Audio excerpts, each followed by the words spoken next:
Thank you very much for your kind words, and a very good evening to this august body present here. I would like to mention, since my paper will be focusing on the social and cultural situation in Bengal, today is a very important day in Bengal's social cultural life. Today is the last day of Durga Puja, which is very important in Bengali life. And the last day in Bengali Durga Puja is often called as Shubho Bijaya. So let me wish all of you a very happy Shubho Bijaya. It was mentioned in the beginning of the conference that this year coincides with 170th birth anniversary of Annie Besant. I would like to draw attention to one important point. This year also coincides exactly with 100th year of Annie Besant's election to the Indian National Congress as a president. So, with this, I begin my paper. And as I said, that exactly 100 years ago, the Indian National Congress held its 32nd session in the city of Calcutta in Bengal. A unique thing happened in this Calcutta session in 1917. For the first time in the history of the Indian National Congress, a woman was elected as its president. In a male-dominated nationalist political party of India, this was a new development. From then on, Congress would no longer remain a three-day affair as it was before. So Congress from 1885 to 1917 was held between only from 28th December to 30th December, and for the rest of the year there was no other work in the party organization. It would, for the first time, make an attempt now to come out of its elitist core and try to reach out at the grassroots level in the semi-urban and the rural areas, thus entering into wider mass politics. All these became possible due to the rigorous work of the lady who became its first female president. It is needless to say that lady was none other than Mrs. Annie Besant, the president of the International Theosophical Society. Annie Besant's first tour to Bengal took place during January 1894. Her tour to India happened immediately after she returned from Chicago after attending the World Parliament of Religion. It must be noted in this context that Annie Besant's association with Bengali Theosophists began in Chicago itself when she was introduced to G. N. Chakravarti, the Bengali Theosophist from Benares, who became very influential in Besant's life after Madame Blavatsky's death. It is the well-known fact that it was in Chicago Swami Vivekananda delivered his famous speech. Vivekananda gained great fame and recognition in Chicago, and although he did not return to India until 1897, the news of his success had already reached Calcutta. It was in this situation Besant visits Calcutta, the capital of British India, for the first time. She was already well known to the Bengali intelligentsia as a British activist. And if we can mention here, and you have also touched it a little bit, that even Charles Bradlaugh had a positive image amongst the Bengali nationalists due to his friendly ties with the British Committee of the Indian National Congress and one of its leaders, Umesh Chandra Banerjee, and also Dadabhai Naoroji. And the lecture that Besant, which delivered in Calcutta, was organized by Narendranath Sen, who was one of the leaders of the Congress Party and the president of the Bengal Theosophical Society. So even before Besant's arrival, theosophy and politics was already interconnected, and this prepared a stage for Besant. So, however, Besant's speech in the Calcutta Town Hall was quite well received. It was attended by a large crowd and was widely covered by the press, including the leading English newspapers like Amrita Bazar Patrika and Indian Mirror. In her speech, Besant eloquently praised Hinduism and asked her audience to accept Hinduism with all its shortcomings. In course of doing this, Besant also appreciated the Hindu caste system, or the fourfold Varnashrama, which, needless to say, was obviously an oppressive and hierarchical institution. Quite surprisingly, this was received in a positive light by a section of the nationalist press, which was stressed on Hindu revivalism and going back to ancient Indian culture and civilization. But on the other hand, several Hindu reformers and Christian missionaries attacked her for the orthodox standpoint. Besant herself justified her stand with the claim that since she was a Hindu Brahmin in previous reincarnation, she has every right to speak in favor of and to support Hinduism. Bipin Chandra Pal, who would later turn a supporter of Annie Besant, wrote in response, "The legend of her previous birth as a pure Brahmin could not explain away this open outrage on Hindu orthodoxy. However, much later, in early 20th century, Besant would retrace from her older stand and openly criticize the caste system. Besant's speech in Calcutta greatly influenced the younger generation of Bengali intelligentsia. One noteworthy figure among these young people was Hirendranath Datta. Datta was a young lawyer and came from a wealthy family of North Calcutta. Soon after hearing Besant's speech, Hirendranath Datta joined the Bengal Theosophical Society, or the BTS in short, which was the main lodge in Calcutta. He climbed the ladder of the organization quite rapidly. He became the president of the BTS in 1911, and subsequently, when the Bengal Theosophical Federation was formed, he became its first president.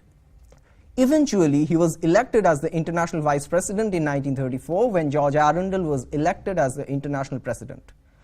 Datta would also associate greatly with the political situation of Bengal. Although initially associated with the Congress party and a very close contact of Chittaranjan Pal, the famous leader of Bengal, he later became one of the founding members of the Hindu Mahasabha in Bengal. Let us once again go back to Annie Besant. From very beginning, she was very popular amongst the urban elite of Bengal and became an influential role model for many. Even Swami Vivekananda, one of the strongest critics of theosophy in late 19th century India, would appreciate her as an inspirational figure. He even wanted to mold Sister Nivedita, the famous Irish disciple of Vivekananda, whose original name was Margaret Noble, on the line of Besant.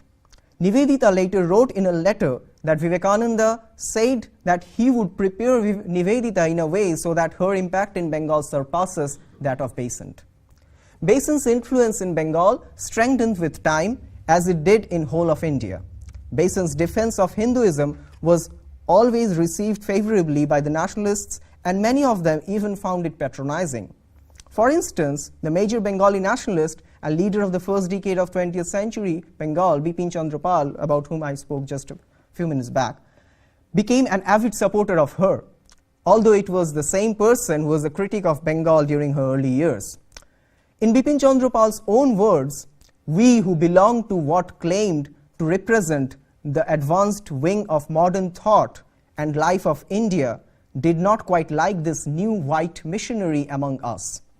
We could not easily reconcile ourselves to this new phase of foreign domination. What right, we asked, had this lady from England to pose as a teacher of higher Hindu thought? He, however, would later become a prominent supporter of Besant and write a complete monograph titled Mrs. Besant, a psychological study. Now let us turn our attention to the early phase of the 20th century. During the first decade of 20th century, Bengal witnessed the anti-partition movement. The British government decided to divide Bengal into two parts, thus detaching the eastern Bengal from the western Bengal. This enraged the Bengali intelligentsia. They responded by launching anti-partition movement, which is famously known as the Swadeshi movement. The dates of the movement roughly ranges between 1903 to 1908. Some historians have shown that this movement reflected Hindu revivalist ideology. Besant became a very important leader in this phase. Her popularity reached the zenith around this time. During a public lecture at the town hall, a certain speaker called Rajaram criticized Besant in harsh language and spoke against her past political life and also undermined the theosophical tenets. The audience did not receive it well and was about to beat up the speaker when the police had to intervene. Besant was also a frequent guest at several ceremonies such as prize distribution of the Hindu College in Calcutta and other notable events. So it is quite logical that her influence was felt significantly during the Swadeshi movement. It's important to note here that Besant never supported the revolutionaries of Bengal and the militant nationalists, who were very much active during this phase. In a letter to Esther Bright, Besant wrote in 1909 that she was willing to talk and engage in a dialogue with the revolutionaries, thus asking them to restrain from the course of violence, but the revolutionaries were not very eager to listen to her. The polemics in this case is not very complicated to understand. The first generation of Indian theosophists who were involved with the early years of Congress politics belonged to the moderate bloc who disliked violence and never engaged in extremist or radicalist political culture. However, on the other side, the revolutionaries were supported by Aurobindo Ghosh, who became prominent Vedantist and known as Sri Aurobindo later on, he was very much in favor of using violence. Interestingly, Aurobindo, much like Vivekananda, was also a critic of theosophy. So we can see an aligning between the moderate politician and the theosophist in one hand, and the extremists and the other new Hindu thinkers on the other. This ideological conflict was very much reflected in the spiritual and political climate of Bengal. However, Besant's popularity in the political circle of Indian nationalism reached the highest stage when she was elected as the President of the Indian National Congress. And as she noted in the beginning, this happened exactly 100 years ago in 1917. And here we can see one picture where Besant is standing in Calcutta with the fellow Indian Congress members. And this was in 1917, as we can see here. So she was the first woman to achieve this credential, and her election as the president coincided with the Indian Home Rule movement, which was spearheaded by her. This event earmarked the beginning of the Home Rule movement. In her presidential speech to the Congress, Besant argued that democracy was not a Western import but was essentially Aryan. She cited the example of village panchayats of Vedic India, which she viewed as democratic institutions. She further claimed that democracy had vanished in India during the East India Company's rule in the 19th century. With this proclamation by a person who was the president of the Indian National Congress and the International Theosophical Society, the rhetoric of Aryanism officially entered into the political discourse of India. Democracy as a politico-intellectual category was claimed to be an indigenous idea, if not a Hindu idea. So in a way we can see here that the Theosophist and the Theosophical Society is helping to use the Indian nationalists to use their Hindu identity as a political tool. This revivalism was also reflected through the dressing pattern of Annie Besant, and this came to my mind of a very sudden after seeing a few Roman sculpture, that Besant pushed forth the concept of Greco-Roman antiquity in modern India and imbibed it with ancient Indian ethos. This is noticeable through her dressing pattern. Her style of wearing sari was not the traditionally Indian one, but it appears to some extent she draped it like a Roman palla. This idea I got while watching a few sculptures in a museum in Copenhagen, and I think that this is my hypothesis that her ideas of revivalism was a mixture of Indian and European antiquity. Besant and the Theosophists' encouragement of Hindu revivalism and Hindu education through the foundation of the Central Hindu College of Benares and Besant's association with Madan Mohan Malaviya, who was the founder of All India Hindu Mahasabha, also gave a space for the rise of Hindu Mahasabha's politics. And there were certain Bengali Theosophists who were very much linked with the early years of Hindu Mahasabha in Bengal. Hirendranath Datto, for instance, was one of the founding members. In fact, last year I incidentally encountered an old gentleman in Bengal Theosophical Society whose name is Satyapriya Chakraborty. Mr. Chakraborty is 94 years old, and he is one such person who has personally seen Annie Besant as a child. He explains her as a glorious woman whom he would never forget and remembers the incident very vividly. Mr. Chakraborty's uncle was one of the members of the Hindu Mahasabha, and Besant used to visit their house in North Kolkata quite frequently. Mrs. Besant also encouraged the Neo-Buddhist movement in Calcutta. The Mahabodhi Society was set up its headquarters in Calcutta in 1920, and as we all know that Colonel Alcott was very much encouraging towards the rise of Neo-Buddhism and also towards Anagarika Dharmapala. And in the same building, the Bengal Theosophical Society and the headquarters of the Mahabodhi Society were set up. So there was a huge procession, and there was a certain relic in the Archaeological Survey of India headquarters in Calcutta, and they brought the relic through a procession and set up that relic in the headquarters of the Mahabodhi Society, which came to be known as the Dharmarajika Vihara. And those two buildings were together. By now, at the present situation, the gates are separated, the buildings are separated, but it was said that previously there was a door through which, from the Bengal Theosophical Society, it was possible to enter the Mahabodhi Society as well. Besant was a chief architect in this setup, and Anagarika Dharmapala was in close contact with one of the Bengali Theosophists called Nilkamal Mukherjee, and both together set the stage for Neo-Buddhism in Calcutta. Interestingly, Hirendranath Datta was also closely involved in this, and he was one of the first presidents. He was the first president of the Dharmankur Sabha, which was another neo-Buddhist organization in Calcutta. Thus, we can say that how revivalism and political culture and theosophy was closely encouraged and got interlinked in Bengal, and Annie Besant was a central figure in this entire connection.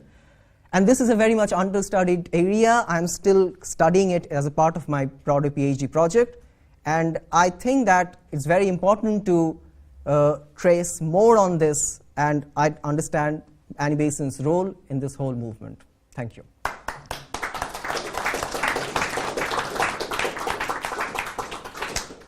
Okay, so we have time for questions.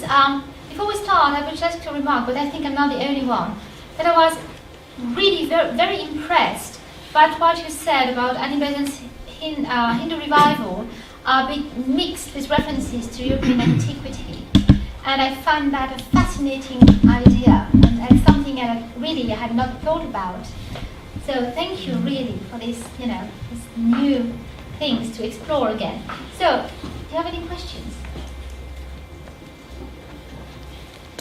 Yes, Janet. Can I start to that? Because the daughter of a very good friend of mine, Mandira Chabra, who is Indian, is currently finishing her master's degree at the Corto in History of Art, and she's studying drapery. Wow. So drapery, Buddhist drapery, but much of that actually is influenced by classical drapery. Clearly there's a line to be, as you say, to be studied. Of course. From classical art into Buddhist art. Of course. I think so. And this idea actually suddenly came to my mind. So I was just, I had some time. I was in a conference in Copenhagen, and my bus was at 9:30 in the evening. The conference ended somewhere very early in the afternoon. So I had nothing to do. I was casually strolling in a museum. The museum was a private museum. I do not even remember the name properly. Probably it was written somewhere. And suddenly I saw architecture from Rome, ancient Rome. So they had a lot of ancient sculptures there. I saw a sculpture. And this idea certainly struck me that this sculpture, this lady in the sculpture had a dressing pattern where the pala was draped in a way how Besant draped the sari.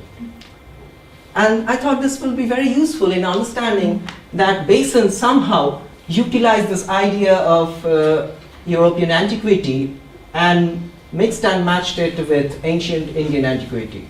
And even if we look at the essays of nationalist thinkers of India of the late 19th century and early 20th century, they are also in many essays identified the idea of Roman Republic and connecting it with the idea of democracy and republicanism in ancient India, and arguing that Indians have every right to self-rule.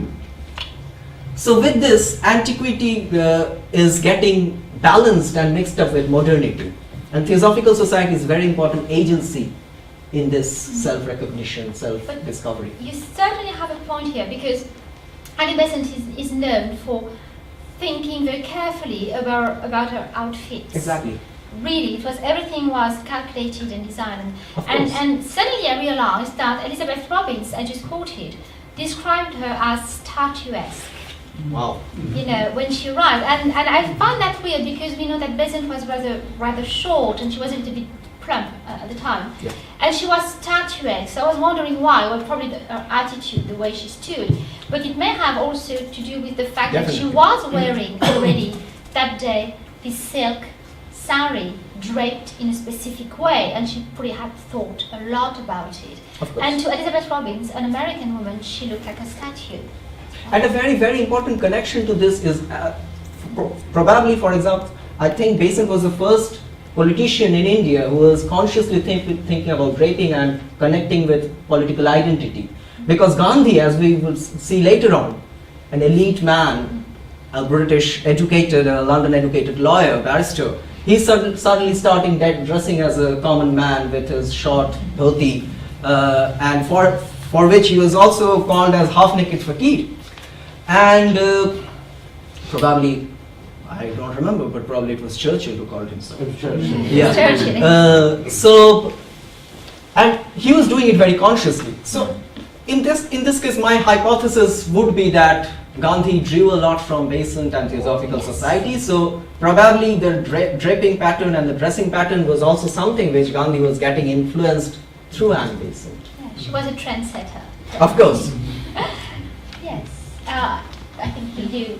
Okay. Just another comment that would be interesting. As you know, many of you know, one of Annie Besant's previous incarnations was Hypatia of Alexander, Yes. who would have been is depicted in two ways for Hypatia. Sometimes she is draped as a lady of her time. Secondly, of course, when she was killed by Christians, sad to say, I speak as a Christian, one of the things about it is her drapery was torn off and she was exposed naked.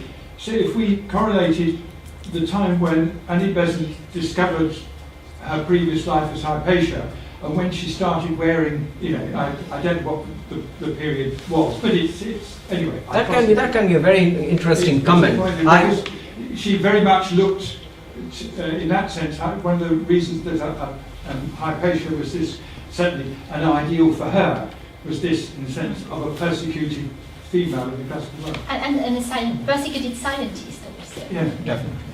I think behind you, Kurt, there's one there. I always found Besant's notion of nationalism quite ambivalent. On one hand, she sees the origin of Aryan culture clearly in India, obviously. On the other hand, the capital of, cultural progress is London for her, quite explicitly. And as you all know, there are violent debates raging on at the time. Of course. Where the center of cultural, occult, theosophical progress should be. California, London, India. Where did Bengali Podro, like the intelligentsia in Bengal, position themselves in these debates? I think that's a very interesting question. I never thought like this, but I think the Bengali intelligentsia or the Bhadralok, as you say, they would like to locate them, rediscover a cultural capital within Calcutta itself and somehow connect it with London, because the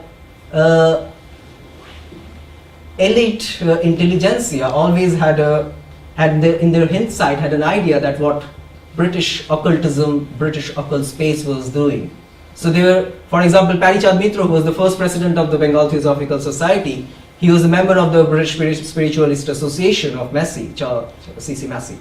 And very interconnected connections developed and very entangled histories, as you also use in your like to use, is developing in this context of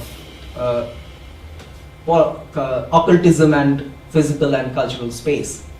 So, in a way, it was very much connected with Calcutta and London. Yeah. For me, it's a question which audience she wanted to address with her political, religious agenda.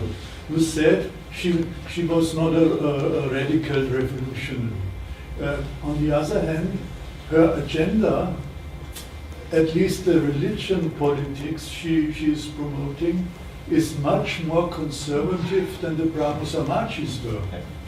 So, whom did she want to address with this? What were the political groups that had this mixture of conservative, Brahmanic religion politics and a moderate evolution of the Indian society? Yes, actually this was a time when the middle class in Bengal and as well as whole of India was getting divided into multiple layers.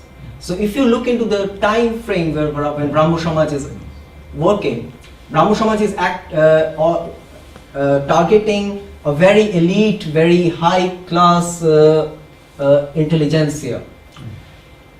However, when Besant is coming, on the other hand, the revolutionaries are targeting the very lower class and also at the same time the rural population, a little bit of semi-urban population. But when Besant is arriving into the scene, on one hand she had very rich audience from high-profile society. Hirendranath Dutta came from very wealthy family of North Calcutta. And on the other hand, she is starting the Home Rule movement. So Home Rule movement is the first movement of the Congress which is putting Congress out of its old elitist core of lawyers and professors and teachers and getting into the lower middle class layer. So it's the middle layer between what Brahmo Samaj or the revolutionaries are addressing to. They were taking a middle path. And I think moderate politics always have this connection to middle path of social reception as far as India is concerned. Thank you. Just to add on this, well, you know much more than me about the specificity of Bengal, but about the conservatism. The feeling I had was that basically her position, as a nationalist, did not change. I mean, she had a position and she fought for that, for Home Rule. And she appeared as more and more conservative, not because she became more conservative, but because the next generation, people who arrived on the scene of nationalism, were much more radical.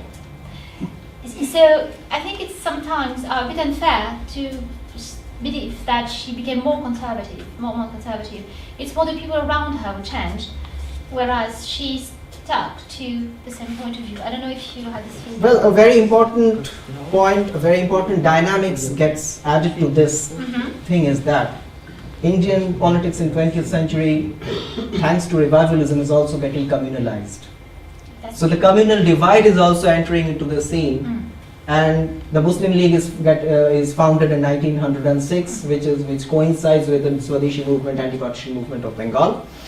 And as a response to that, in the second decade of 20th century, Hindu Mahasabha is getting established. So there is a communal flavor to this, and this communal flavor is getting linked to conservatism and the changing phase of Indian politics. So the moderate style of Indian politics is not remaining the same, and the people around Besant is changing. And soon this change would be reflected when Gandhi would enter into the Indian political scene, and Besant would slowly withdraw herself. And Besant never liked this, that how Gandhi replaced her into the scene. And she slowly moved away from the political scene. Yes, and also because she was getting really old at the end. That is also one of the, and another factor can be she was also getting involved with Krishnamurti project. Yes, obviously. Yeah. Kurt, I think you had something. Yes, just a point to what Kevin was saying. It was first put forward by an Indian man in the Theosophist. I'll mention it in my paper tomorrow about this incarnation as Hypatia.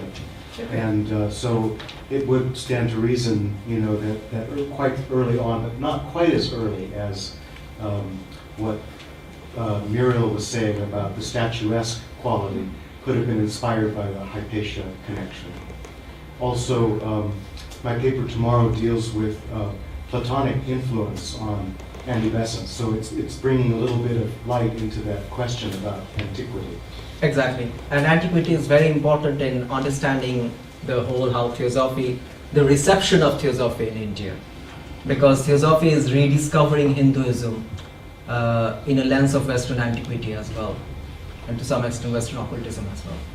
So, and very much this antiquity matters into the whole situation, and reincarnation is a strong theme, has always been a strong theme in Hindu discourse and Hindu theological discourse as well.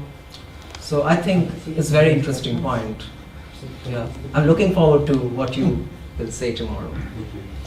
Actually, this is just a question for everybody, really, because it just suddenly occurred to me that Andy said that felt she'd been reincarnated from Giordano Bruno, Yeah. but much earlier on. And maybe I'm suddenly misremembering. But No, she started writing in Our Corner already in the 1880s. yeah, she did, didn't But she? she never claimed to be a reincarnation, and then it was in 1894 that this idea came up. Right. She actually lectured on Giordano Bruno at La Sorbonne. Yes. But before she was, no, she was a theosophist then. That was in 1913. She had, but the fascination she had for Giordano Bruno dated back from a time as a secularist and went on when she was a theosophist.